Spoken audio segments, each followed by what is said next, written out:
Welcome to Living Yin, a podcast series that seeks to enlighten you about Yin Yoga, Chinese medicine, philosophy, and meditation. I'm Truth Robinson, and I'm a doctor of Chinese medicine and a Yin Yoga and meditation teacher. This podcast series seeks to unite the Yin Yoga practice, the anatomical theory that surrounds it, and the Chinese medicine theory which brings it all to life. My goal is to demystify Chinese medicine and to offer anatomical concepts in a digestible way, as well as offering philosophy for you to go deeper into the layers of your own consciousness. In this episode, we're going to be talking to the author and Yin Yoga teacher and trainer, Bernie Clark. He's authored the invaluable books of Complete Guide to Yin Yoga, Your Body, Your Yoga, and Your Spine, Your Yoga. We're going to talk about how to practice Yin Yoga safely, what does safely actually mean, and the few times that potentially safely is not so good for us, and what this means for our muscles, connective tissue, our nerves, and our emotional body as well, delving into how potentially our traumas can become embodied and a barrier to our practice and our life.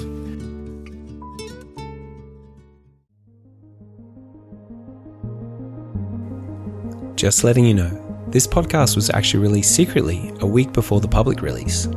If you'd like to get your hands on this podcast or YouTube classes a week earlier than everybody else, all you need to do is head over to livingyin.com, subscribe to the mailing list, and get an exclusive sneak preview delivered fresh into your mailbox a week before everybody else.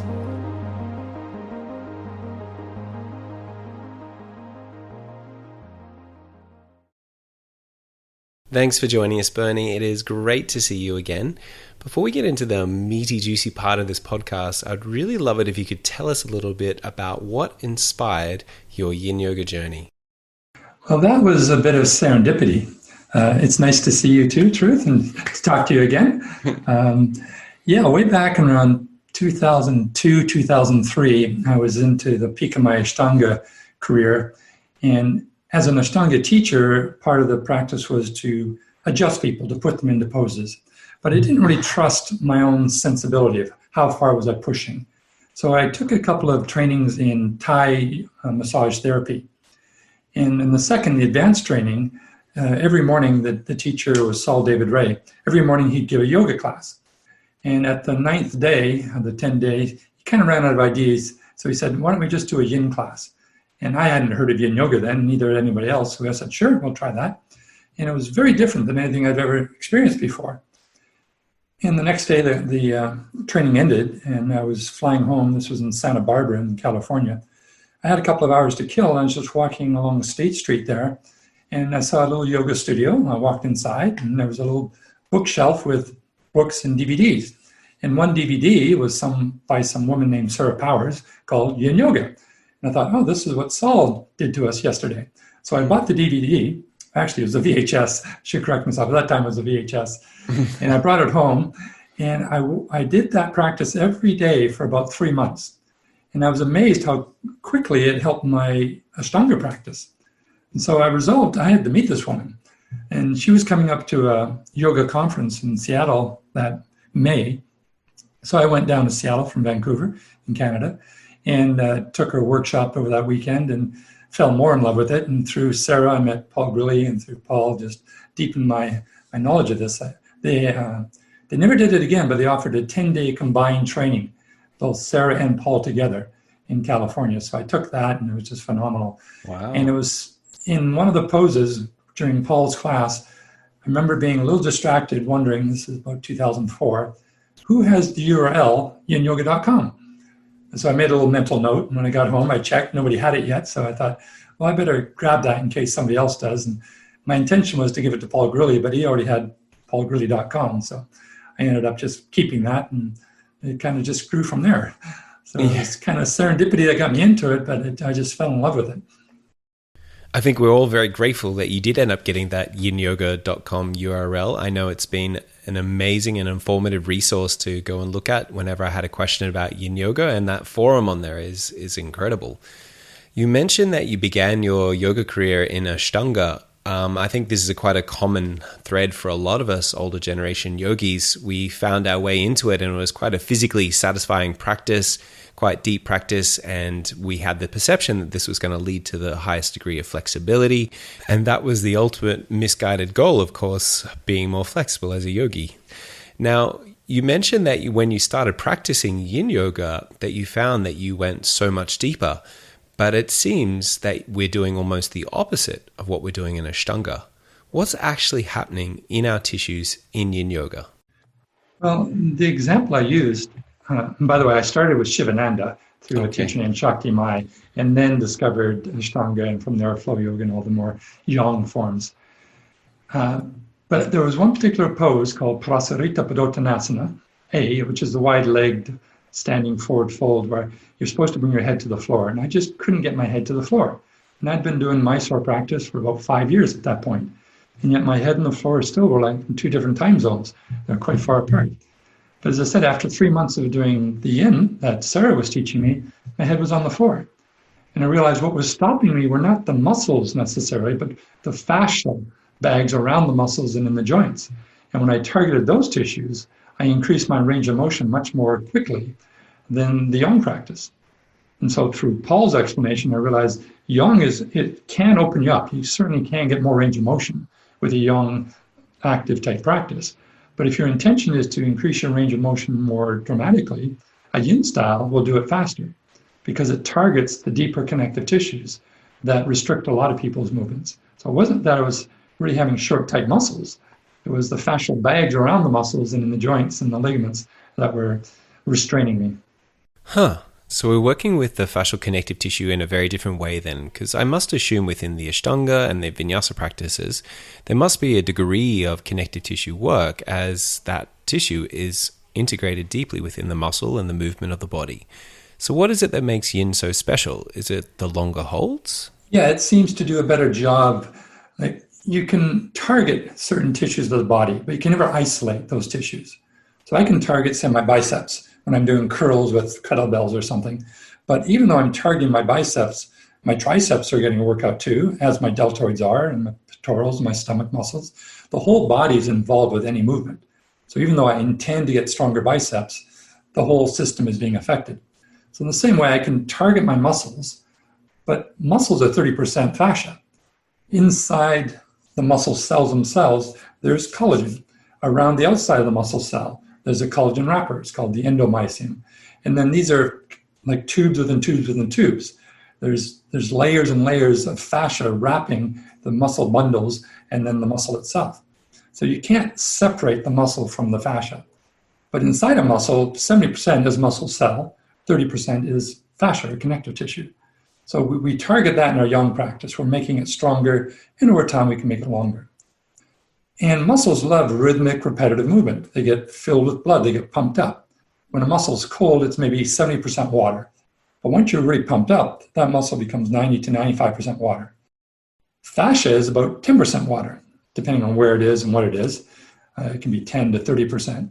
So it is a different construction. It has a different intention. So the way we exercise the tissues will affect them to greater or lesser degrees.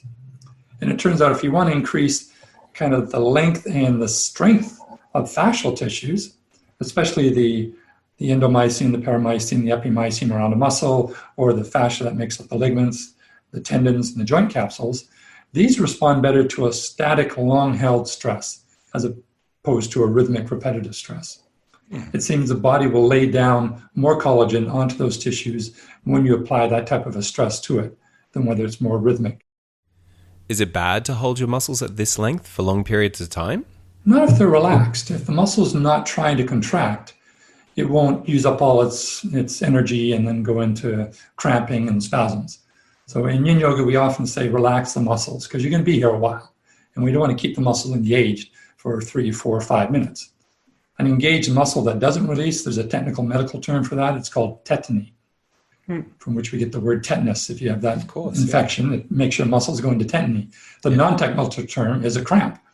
And we all know that we don't like cramps. The muscle's engaged and it won't release. It's painful. And that can cut off blood flow and other bad things. So we want the muscles to be relaxed while we're in the pose.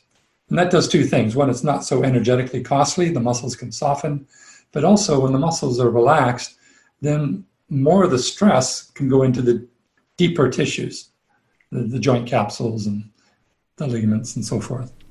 So considering we're working with the soft tissue then, and a lot of us in the past would have had an experience of a soft tissue injury, like rolling their ankle or twisting their knee, is there a point within our Yin Yoga practice we exert so much stress that we start to move back towards one of these kinds of injuries?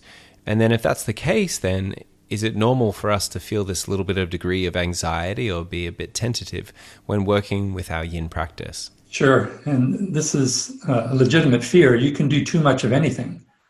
But just because you can do too much of something doesn't mean you should never do that.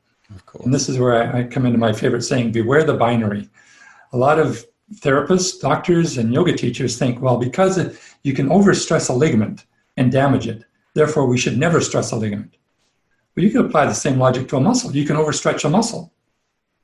But that doesn't mean you should never stretch a muscle. It just means you have to take care of it.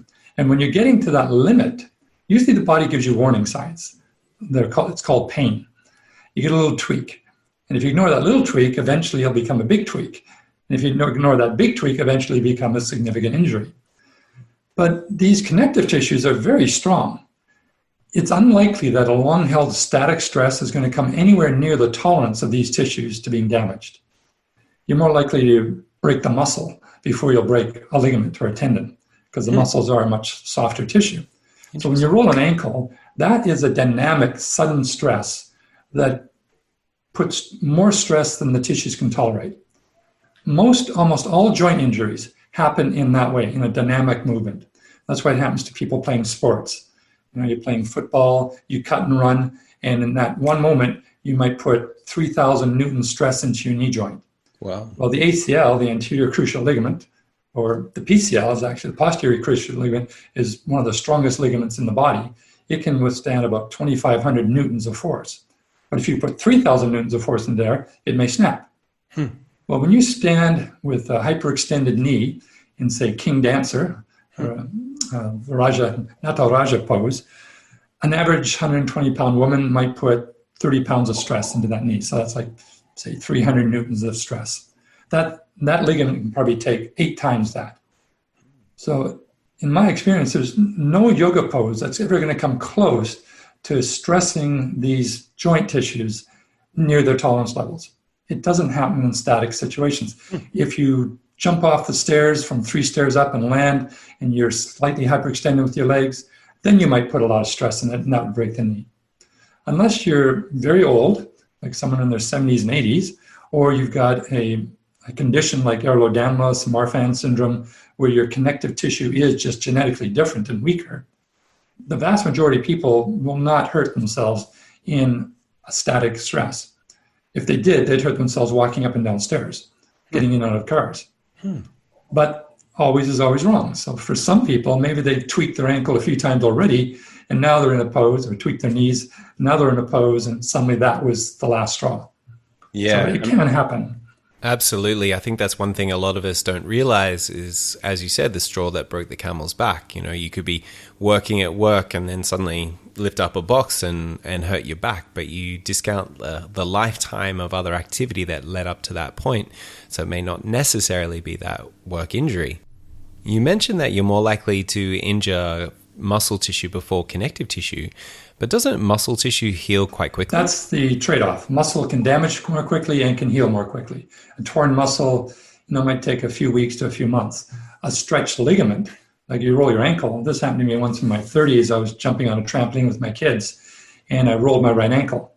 And that ankle was very loose. And there's no medical technique or exercise that we have that can shrink the ligaments other than don't use it. That's why you put things in casts once in a while, just don't use it. And over time, the body naturally shrinks things. But for years, that ankle was very unstable.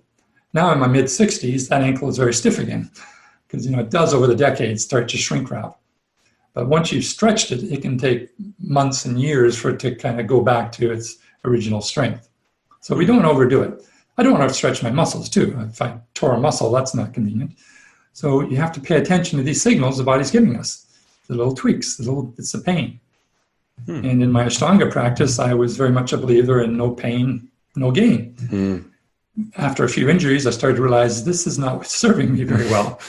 I think I'll adopt the Eastern view of no pain, no pain. Yeah, it's amazing. I think every time I used to walk out of my Ashtanga practice, I'd walk out shaking, have difficulty just carrying my groceries home after the practice. And through no fault of the teachers, I think I got that idea from those around me and the perception that my body should look like theirs and I should be able to get there. And it took me a long time to figure out there's perhaps a better way of doing this. You mentioned there was different conditions of the connective tissue. Is this the same as being hypermobile?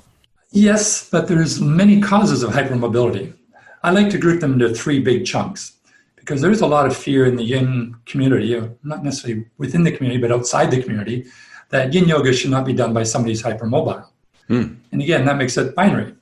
If you're hypermobile, never do Yin Yoga. That sounds very black and white. But it depends what's causing your hypermobility.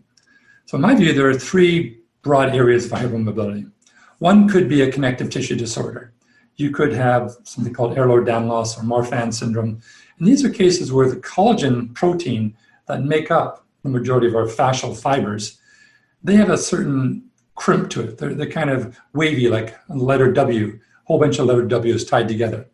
And some have less crimp, some have more crimp.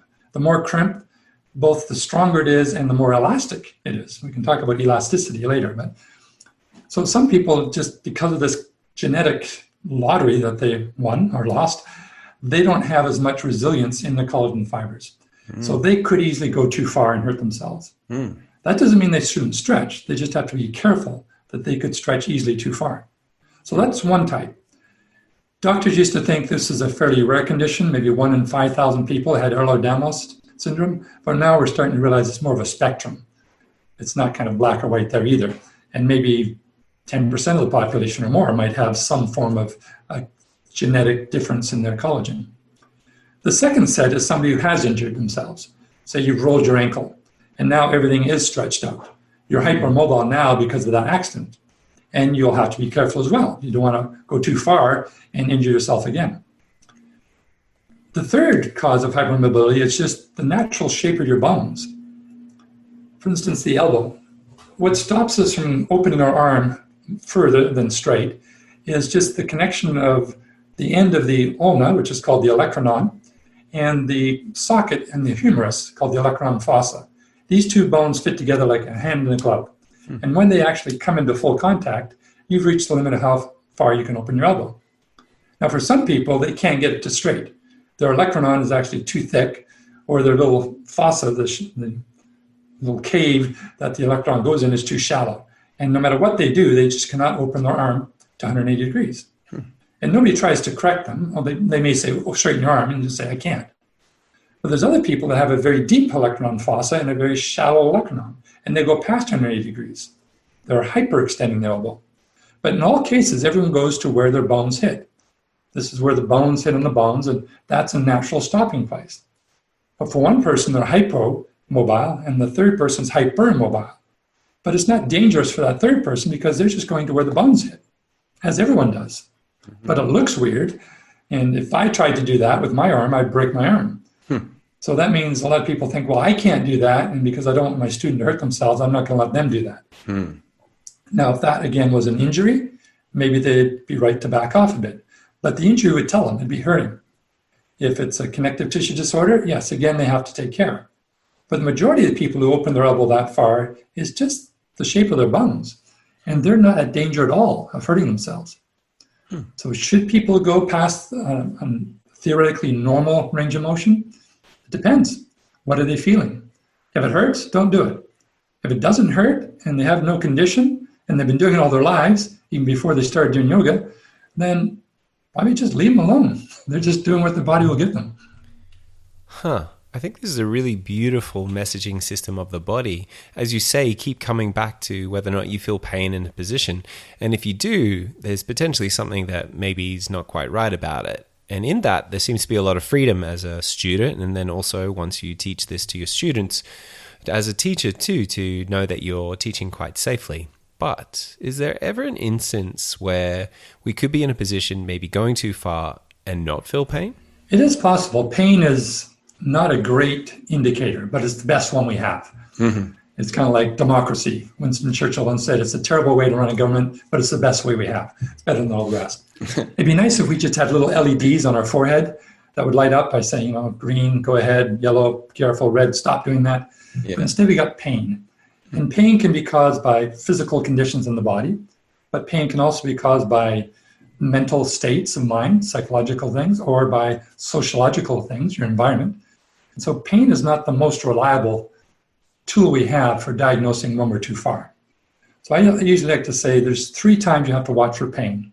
One is while you're in the pose itself. Does it hurt?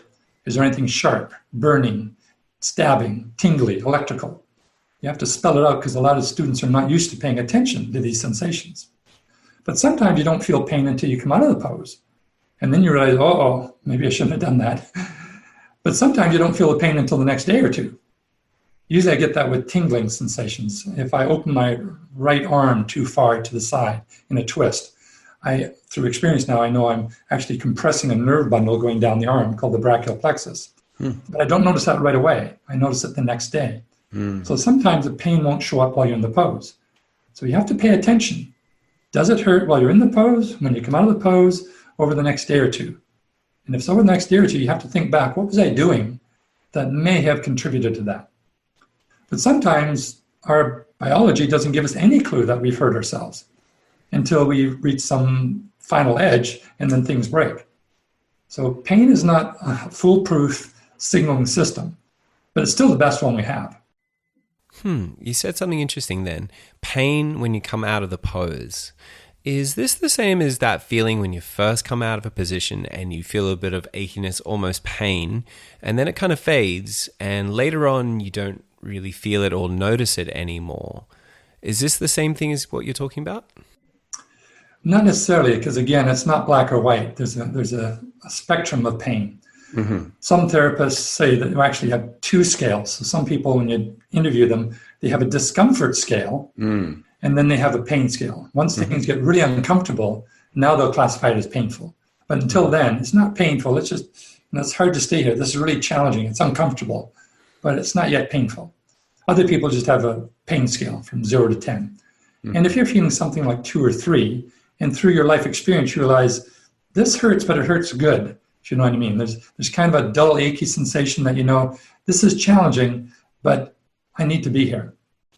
So part of the psychological aspect of pain is, let's suppose you twisted your ankle on a trampoline and it hurt, and for the next couple of weeks, you're kind of limping a bit because you want to take weight off that ankle.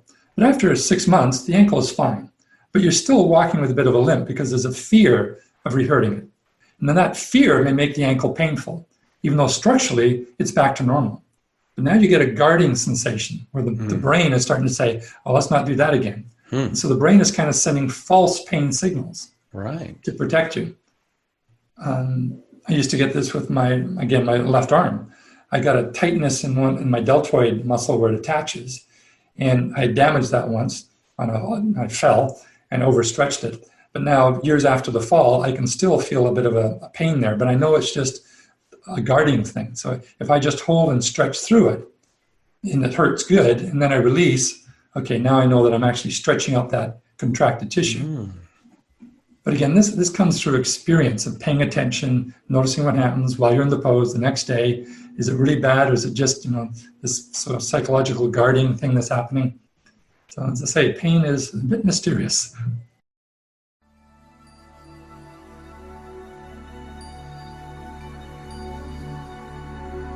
You have been listening to Living Yin, a podcast by Truth Robinson.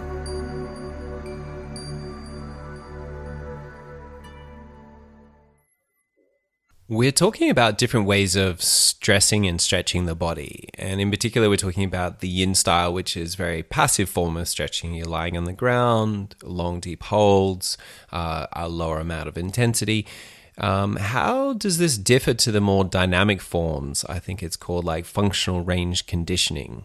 Is there a huge difference between the 2 different styles of stretching or stressing? I'm not familiar with that particular term, but dynamic stretching, there's a lot of research on dynamic and passive stretching. And there's also a rebirth of something called plyometrics. Plyometrics is kind of the bouncing type stretching, where you're approaching end range and then you kind of bounce up and down. And during the 80s and 90s, that was all the aerobic craze, is bouncing exercises. And then we realized it was hurting a lot of people, so I don't bounce. And now we're coming back that in certain ranges of bouncing and for short periods of time can actually improve the springiness, the elasticity of our fascial tissues. So there are lots of different ways of studying this. A woman in Scandinavia, I think she was Swedish, she might have been Norwegian, Maria Moltebach. She did her PhD thesis on this. It's, if you just Google Maria Moltebach and stretching thesis, in that thesis, it's about 100 pages or so, she summarizes a lot of these different types of stretching from a purely scientific point of view. So it's not coming from a yogic perspective, but it's comparing, kind of like proprioceptive neuromuscular facilitation type of stress and release and working the Golgi tendon organs to tone down the neurological tone of the muscle. That's one way to get the muscles to relax and stretch out more. There's more dynamic things where you hold the stresses for about 20, 30 seconds. That's the way that's studied the most. Yin Yoga hasn't been studied as such because most of the researchers will have people do like a hamstring stretch. That seems to be a very targeted area for research. They'll have someone in a seated forward fold and they'll hold the pose for 20 seconds. And they might do that 5 or 6 times. And they'll track them over 7 or 8 weeks and see if they've actually increased their range of motion. Well, we do that a little bit in our regular Yang Yoga classes, but we're not just doing it for 20 seconds. We're doing it for an hour and a half, and we're repeating these things over and over, and sometimes you'll hold it for a minute or so. So what's actually being studied is not yogic type of stretching. So there's lots of different fields of study in stretching. Some researchers conclude that stretching doesn't actually lengthen the muscles. The muscles do not get longer. But rather what happens is the neurological connection to the muscle tones down. Like everyone has muscle tone. We like this term. You want to have, toned body.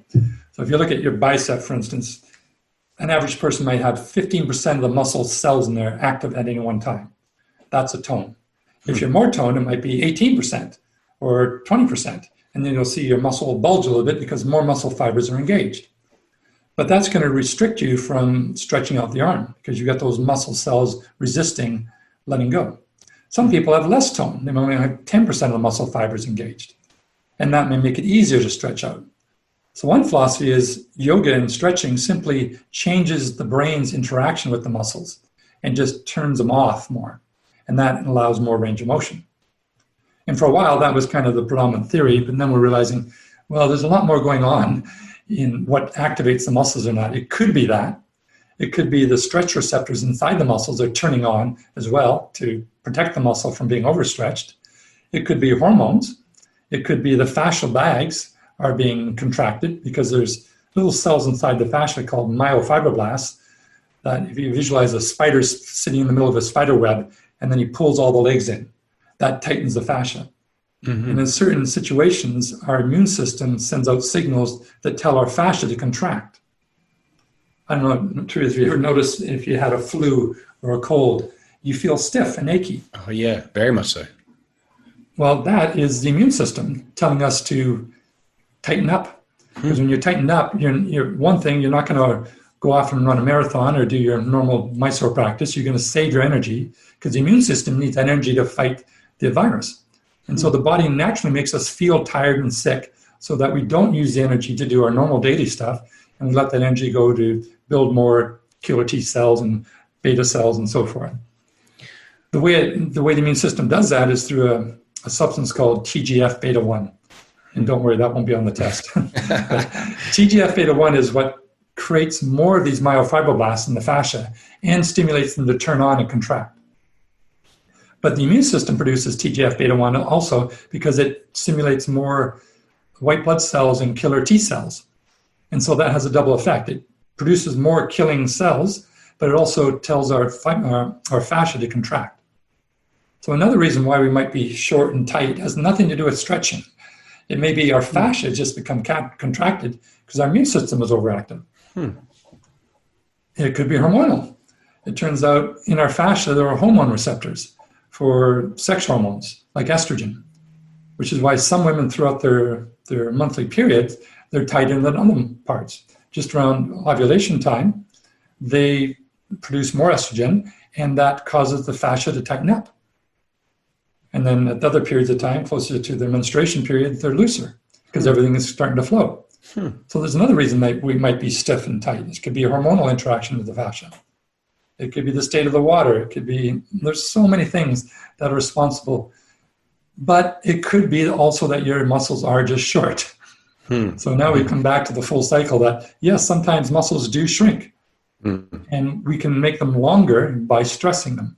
And when we stress them, they put more muscle, the activating part of a muscle is called a sarcomere. You can actually put them on the end of the muscle to make the muscle longer. So it turns out we can make the muscles longer. We can also relax them. We can also affect our immune system. We can also affect our hormonal system. And it's a very complicated area. What I found really fascinating then was you were describing a systemic intelligence in the body's ability to react to the sensory inputs of what's happening, and it's so dynamic in the way that it can interact and change, not only just in the muscles, but also in the connective tissue as well. I notice that when I'm in different poses, there is a degree of like holding on sometimes. I find myself like a little bit tight, and I allow myself to mentally and physically relax. Is this the same as storing traumas in your body or resisting the pose mentally more than physically? The famous issues in the tissues. Yeah. Yeah, our emotions are embodied. They're in the tissues. They're not just neural connection in the brain, although they may be there as well. But if somebody gets, say, rear-ended in a car accident and they hear the squeak of the brakes and then they feel the thing and they get whiplash, well, their body may put them in a protective mode where their shoulders are kind of always hunched and they're constantly in a braced function. This is like a post-traumatic bracing because they're always expecting that. Or if they hear a loud noise, they automatically flinch and they come into that bracing thing. Now, that requires initially the muscles to contract to hold us in that shoulder forward hunched position. But after a while, the shoulders, that uses up a lot of energy. And the body's going to say, well, let's not use the muscles to hold us here. Let's remodel the fascia. And the fascia take over that. So when people complain I've got really tight shoulders or stiff neck or chronic stiffness in the lower back, for the first couple of weeks, that might be the muscles going into spasm.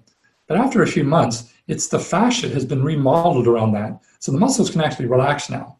But it's the myofibroblasts that have taken over the job of keeping everything contracted. And eventually the collagen just gets remodeled. So even the myofibroblasts don't have to be contracted. It's just we've rewrapped everything into that kind of contracted position. To get out of that, it's going to take much more work because it's not just a matter of relaxing. Like in the first week or two after the actions, you might have to remind yourself to relax, let the muscles go back to your normal posture. But after a few months, you're going to have to work through remodeling the fascia to do that. So you're going to have to do a lot more reclining over a bolster type exercises to open up the shoulders and the heart. So I'm not sure if you've read anything about this, but will this allow us to then help to release our emotional conditioning? So as we start to work with the poses and work with the practice, we'll start to notice that the holding on, the physical holding on, and that'll help us start to release the imprint of these traumas in the past when we've noticed that different times that we are holding on and we're still holding on. Like you said, when you hear the screech of the brake and you feel your muscles tightening up, will this allow us to release those blind emotional reactions to that situation, to release those traumas from our body? There's no proof that it happens, so it's a speculation that's fairly common in the yoga tradition. So it's kind of anecdotal evidence. But there is a fellow close to you. I don't know if you know Blind Tiger Yoga. No, I haven't heard of him. Okay, that's sorry, I'm just blanking on his name for a second. Wonderful guy. He's an ex-vet in the Australian Army, served time in Afghanistan, came back and got into yoga and is using yoga for PTSD survivors in the vet community. And his experience is definitely that this can be helpful. So definitely there's a lot of anecdote that says we can kind of remodel the trauma through the relaxation. He uses Yin Yoga as well as Tristan. Tristan's his name. Through just relaxing into this position, Tristan Rose. So we've been talking about stretching the muscles, stretching the connective tissue, but I've noticed in myself through various times of my life, and definitely in my students as well, that we've had issues maybe with sciatic nerve pain. Now, is it a bad thing to be stretching the sciatic nerve, or is it a bad thing to be stretching nerves in general? Again, it's not black and white. Nerves are designed to glide. They should slide through the fascial boundaries around the nerve. All the nerves are surrounded by the perineural sheaths, which are kind of fascia, and that allows them to glide through the sheath. The nerves can stretch a little bit, like 2 or 3% is fine. But once you start to stretch a nerve more than like 5 to 10%, then you can start to interfere with the nerve transmission, the actual functioning of the nerve. And nerves have nerves touching them too. So nerves have their own sensors that you can sense nerve pain through them. Now the sciatic nerve is also designed to glide. If something is stopping it from gliding, like there's an adhesion somewhere, then it will try to glide for a bit, but if it can't glide, then it may start to stretch, and that may create some problems. But there's two big general causes of sciatica, and it's important to know which cause you have before you try to treat it, because the treatment for one cause can actually make the other cause worse. One of the main causes is discogenic.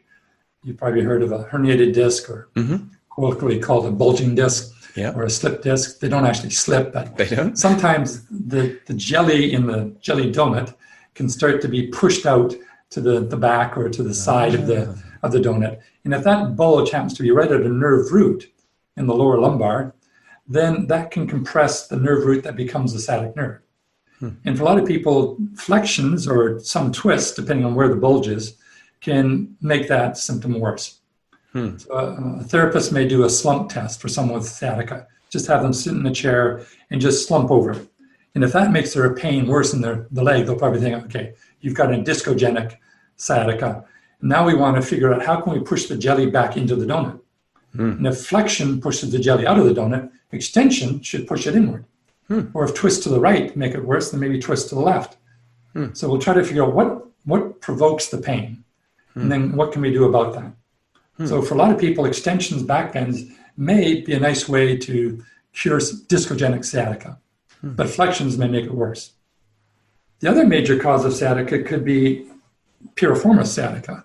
And this is where the sciatic nerve it's kind of incorrectly rooted. Normally the nerves go on the inside of a joint. For instance, in the knee, we have nerves that go down the back of the leg and behind the back of the knee and into the calf. And that way, when you flex the knee, you're not stretching the nerve, you're just folding it up. But there's two cases where the body put the nerve on the outside of the joint. The first is most famous, and that's in the elbow, the funny bone. The humerus nerve goes on the outside, and it's exposed there, and if you bang your elbow, you'll feel it. Well, the second kind of misrouting is the sciatic nerve around the outside of the pelvis. It goes just underneath the the piriformis muscle. And if your piriformis is a bit tight, every time you maybe flex the hips or do a strong external rotation, that may compress onto the sciatic nerve. 5% of the time it goes through the piriformis muscle, and 10% of the time it goes above it. So a tight piriformis may also cause it. So you may want, if you've got piriformis syndrome, they do a test called FAIR. That's an acronym, F-A-I-R. F stands for flexion, A is for adduction, bringing the knee across the midline of the body, and IR is internal rotation. If you internally rotate the leg, this may cause the piriformis muscle to stretch and press down on the sciatic nerve. So if you have somebody sitting and they cross their legs and they wrap their toe under the calf, if that creates more sciatic symptoms, then they may feel, well, you've got a tight piriformis, let's stretch that out. One of the ways to stretch it out is actually the same thing that makes it worse. You would wait until the sciatic episode has calmed down, and then you do the FAIR movements, flexion, adduction, internal rotation, to stretch out the piriformis. But if you've got discogenic, that flexion will make it worse. So you want to know what's causing the sciatica before you start to do a prescription to fix it. Another way to do it is something called neuromobilization. Now, sometimes an adhesion can grow anywhere along the track of the nerve. As I mentioned, the nerves are designed to glide. And there's a couple of Australian researchers, and I think a guy in New Zealand, David Butler, is one of them. And they worked out that if you manually glide the nerve, they believe that the nerve itself can secrete some sort of enzymes that can dissolve away impingements, whether it's scar tissue or a bone spur. We don't have proof of this yet, but the anecdotal evidence is that it works. So you can do a neuromobilization or a spinal flossing, if you like. One of the ways to do that is to do a cat-cow type position. But as you're doing cat-cow, you're moving your hips back towards your heels and then coming back forward again. And you want to kind of time this so as you go back, you're actually looking up. And that's going to draw the whole sciatic tract down the backside of the body. As you come forward, draw your chin to your chest, round your back up, and kind of even lean into it. And that'll draw the sciatic tract up the body, along with the spinal cord. So as you repeat this, you're actually gliding the whole nerve. You're reintroducing movement, mobility into the nerve, which seems to help dissolve away the impingements and even with piriformis syndrome, seems to make it better. So it would feel less like a stretch then, because a stretch is pulling at both ends. And so this would be more of a gliding through the body. So probably wouldn't feel like much then. Yeah, you want to release one end and pull the other end. So the normal cat-cow doesn't do that. It pulls both ends at the same time or releases both ends at the same time. Yep. So you want to move the hips back, look up, move the hips forward, look down. So you're literally kind of pulling it up and down. You get the same with the arms. People who have carpal tunnel syndrome, if they extend, say, the right arm out to the right and lower the fingers, but bring the right ear to the right shoulder or bring the right chin to the right shoulder, that's pulling the whole nerve tract towards the fingers. But then you do the opposite. You bring your left ear to the shoulder and bring your right fingers to your right shoulder. That pulls it all to the left. And then you repeat that. You're gliding the nerve. And this medial nerve tract can move about 10 centimeters. It's amazing how far you can actually glide that nerve. And so different pains in the body, sciatic pain is one, but some people have this pain that's all over their body and it's called fibromyalgia. Is Yin Yoga something that is going to be good for them or to exacerbate their condition? Well, again, there's no studies of Yin Yoga in fibromyalgia, so we can only speculate. So we can create a hypothesis, and then hopefully one day somebody will research this. We have anecdotal evidence that people with fibromyalgia find Yin Yoga effective. I had one woman who came to me at the end of a class I used to teach every Sunday night. And she came up and she didn't have fibromyalgia, but she had lower back pain. And she said that she'd been coming to my class for a year now, and she has no back pain at all. And I gave her a hug. We were all very happy that she's feeling well. And as she walked away, I had to wonder, I wonder if it was the Yin Yoga that helped her, or was it just coming to class once a week, getting away from her husband, getting out of the house, being with other people of like minds, just breathing. Maybe it was the Shavasana at the end. Maybe it was the opening meditation. I can't say that Yin Yoga cured her lower back pain. In the same way, I've had students with fibromyalgia say the same thing, that it's helped them. But I don't know if it's the Yin Yoga that's helped them, or just the yoga that's helped them, or just doing something different once a week or twice a week in their life that helps them calm down. So we definitely can say that this can be helpful for many people. But exactly why? We don't have the scientific studies to say, yeah, it's a long-held static stress. It may be, but there may be so many other things going on. And it may have just been a coincidence. And it may be for some people, it makes their fibromyalgia worse. So again, there's no medicine that works for everybody. So you have to kind of try this. I mean, in general, motion is the lotion of life. You need to move. And anything that makes you afraid of movement is going to make you worse. And people with a variety of pains and illnesses, they become afraid of moving. And so by not moving, their whole body gets shrink wrapped, which makes it harder to move, which makes it worse, which makes them afraid to move, and you get in this kind of a death spiral. So just by getting up and doing a practice, yin or yang, can be very therapeutic. Now, whether yin is better because we target the fascial tissues, my personal speculation it is, because we're not going for the muscles now, we're going for the vast fascial areas of the body. And personally, I believe that's probably going to be more effective at these fascial problems than the yang practices. But we have no proof for that. It's just speculation and anecdote. And so coming back to your students that had been coming along to your class and definitely had gotten benefit, yes, there is that physical aspect to it too. But as you said, potentially it could have been, having a break from their family or just getting out of the headspace for a little while. Is there something happening to your nervous system in Yin Yoga? Yeah, modern medicine is evolving to a less mechanical view of health and well-being to a more holistic view. In the 70s, it began with something called the biopsychosocial model of health. Now, it took many decades for this to take off. I guess it wasn't until the 2000s that really this started to get into the textbooks. But we now know that health, which comes from an old English word, by the way, which means whole. To be healthy is to be whole. And we know that health is not just physical. It's not just the biological. For instance, most people have bulging discs. We talked about herniated discs. 30% of 20-year-olds, if you give them an MRI, they'll have a bulging disc. Wow. 50% of 40-year-olds, 70% of 60-year-olds, 86% of 80-year-olds have a bulging disc, but they have no pain. So they have all the biological factors that this should hurt, but they don't have pain. So pain is not just biology gone awry. Sometimes it's psychology.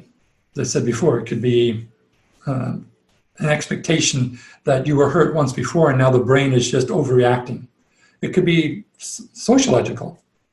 There's a famous study in the 1990s, I think it was, of workers in the Boeing factory in Seattle. And they interviewed thousands of workers, and they wanted to correlate the type of job people had with low back pain. So they interviewed people working in the office, sitting at a desk all day, people in the factory standing up, people driving delivery trucks, pilots sitting for long periods of time. And they found the only correlation to what these people did in their jobs and low back pain was whether or not the people liked their jobs. If they hated their jobs, they had lots of low back pain. So it had nothing to do with the physicality of the job, and it wasn't biological.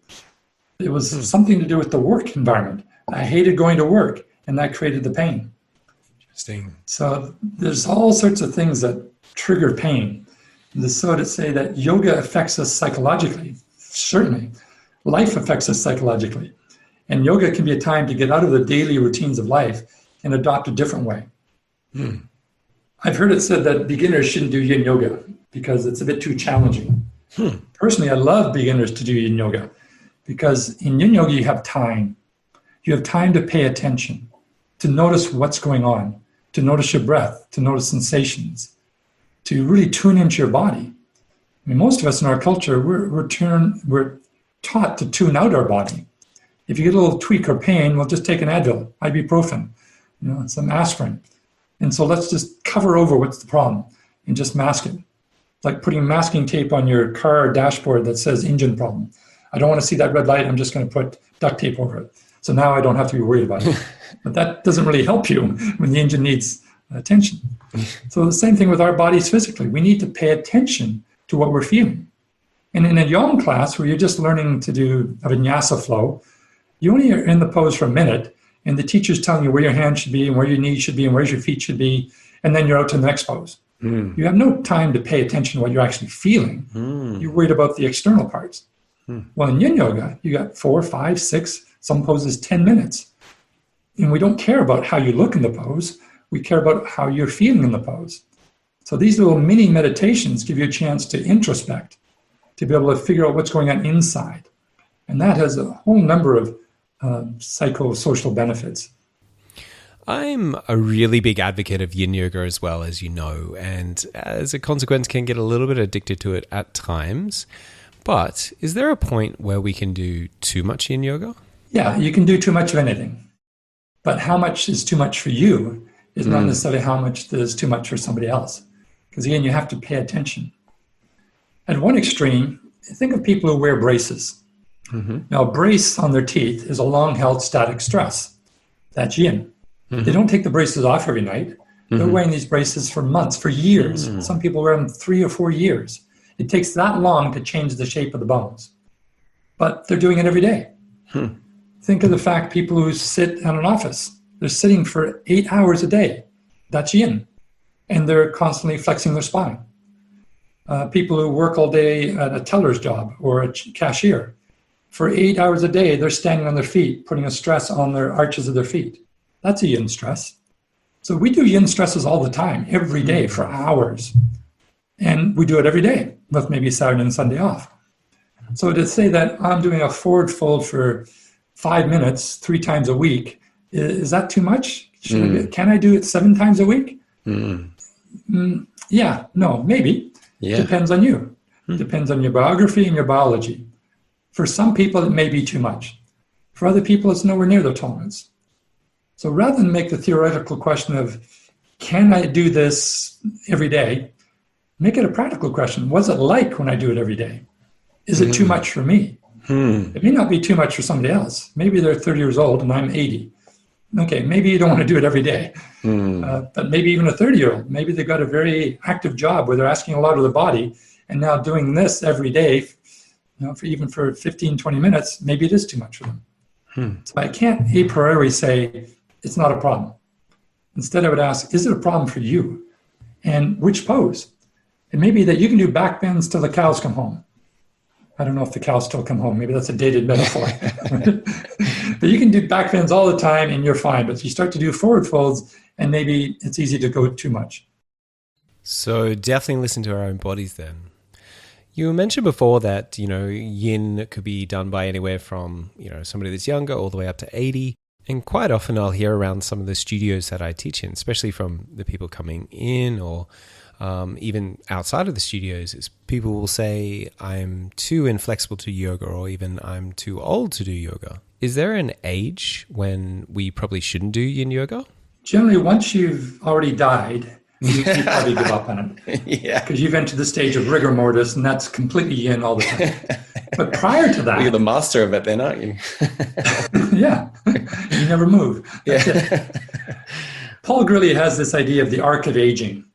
When we're newborn babies, we're completely young. We begin life young. And you have to be careful holding a baby because its neck is not stable enough to hold its own head up. So you have to support the neck. But from that moment on, we become more yin-like. We become stiffer. So we're born completely immobile. And maybe in about our mid-20s, 30s, we're in the nice happy medium of a balance between yin and yang. And if we just stop there, it'd be great. But we keep getting more yin-like until we end life in rigor mortis. Now, in the yang stage of life, you're working on building stability. Children should work on strengthening the body, building muscle mass and so forth. That's going to last them for the rest of their life. Children don't need to worry about increasing range of motion. They don't have to worry about doing yin practice.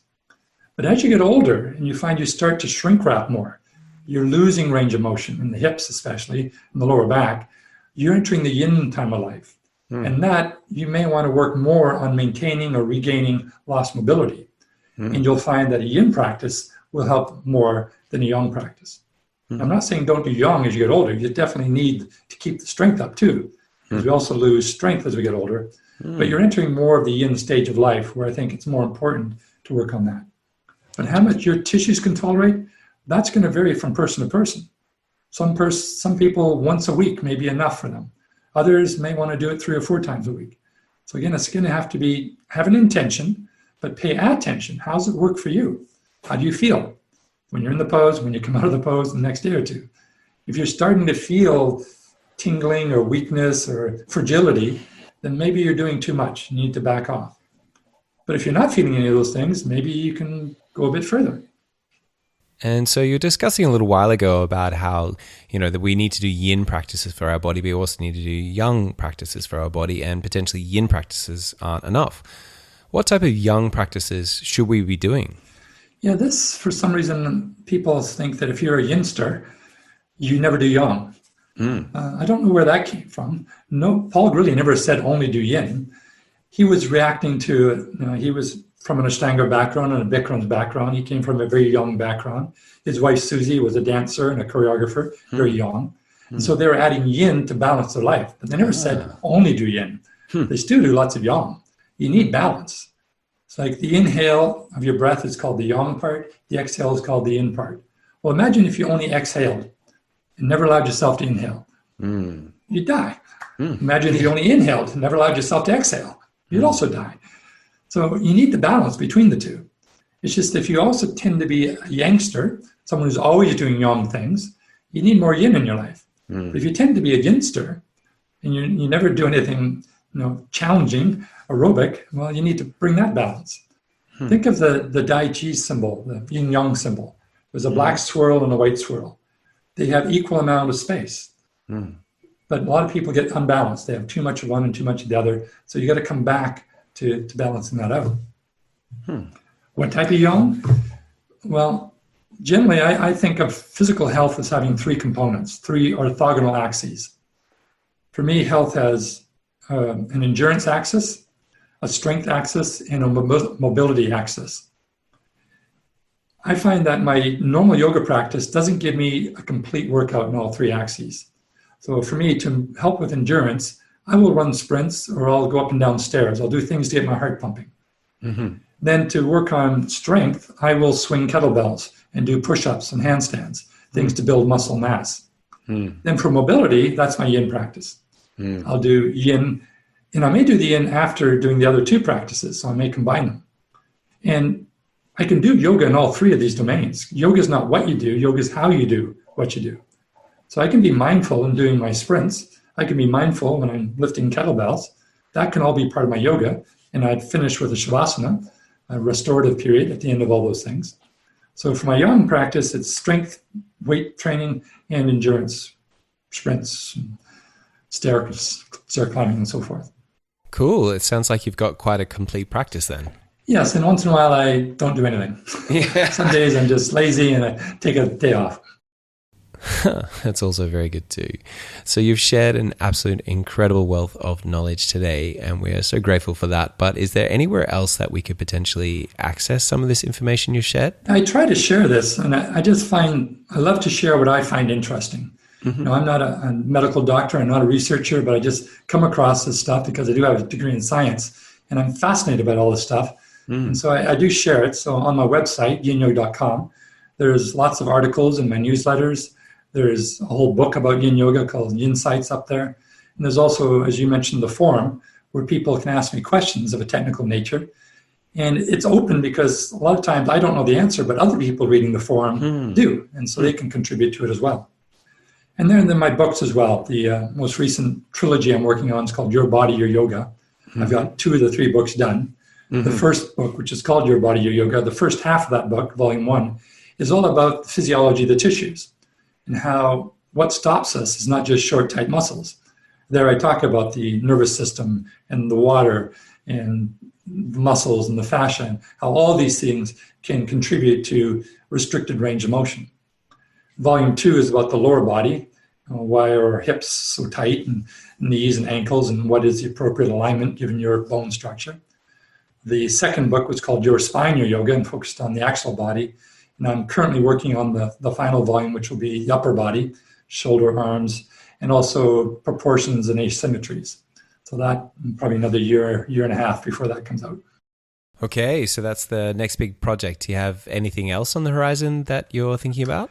No, I think once I finish that like I started this in 2013. And I'll probably finish it in 2022. So that'll be 9 years of writing this trilogy. I'll probably take a break after that. And if anybody wants to get in contact with you, in touch with you, or maybe even train with you, attend your classes, is there somewhere where they can do that? Yeah, well, the pandemic now, the yoga studio that I used to teach at closed down. So I'm just offering teacher trainings online through Yoga International. But they can find out about that again at my website, yinyoga.com, clicking on the trainings page, and they'll see links there. We'll see what happens when the pandemic is all over, if I go back to teaching in person or not. We'll have to see. Thank you so much for your time, Bernie. It has been such a pleasure having you, and it's always incredible to learn from you and to hear from you and hear what you've been reading and looking into and expanding what we know as yin yogis. Thanks for the invite, Truth. It was fun. Always incredible to spend some time with Bernie, and just letting you know, he's given me some links to a few of the things that he's mentioned throughout the podcast. So go to the show notes and you'll find them there. Just another heads up. This podcast was actually released secretly a week before the public release. If you'd like to get your hands on this podcast or YouTube classes a week earlier than everybody else, all you need to do is head over to livingyin.com, subscribe to the mailing list, and get an exclusive sneak preview delivered fresh into your mailbox a week before everybody else.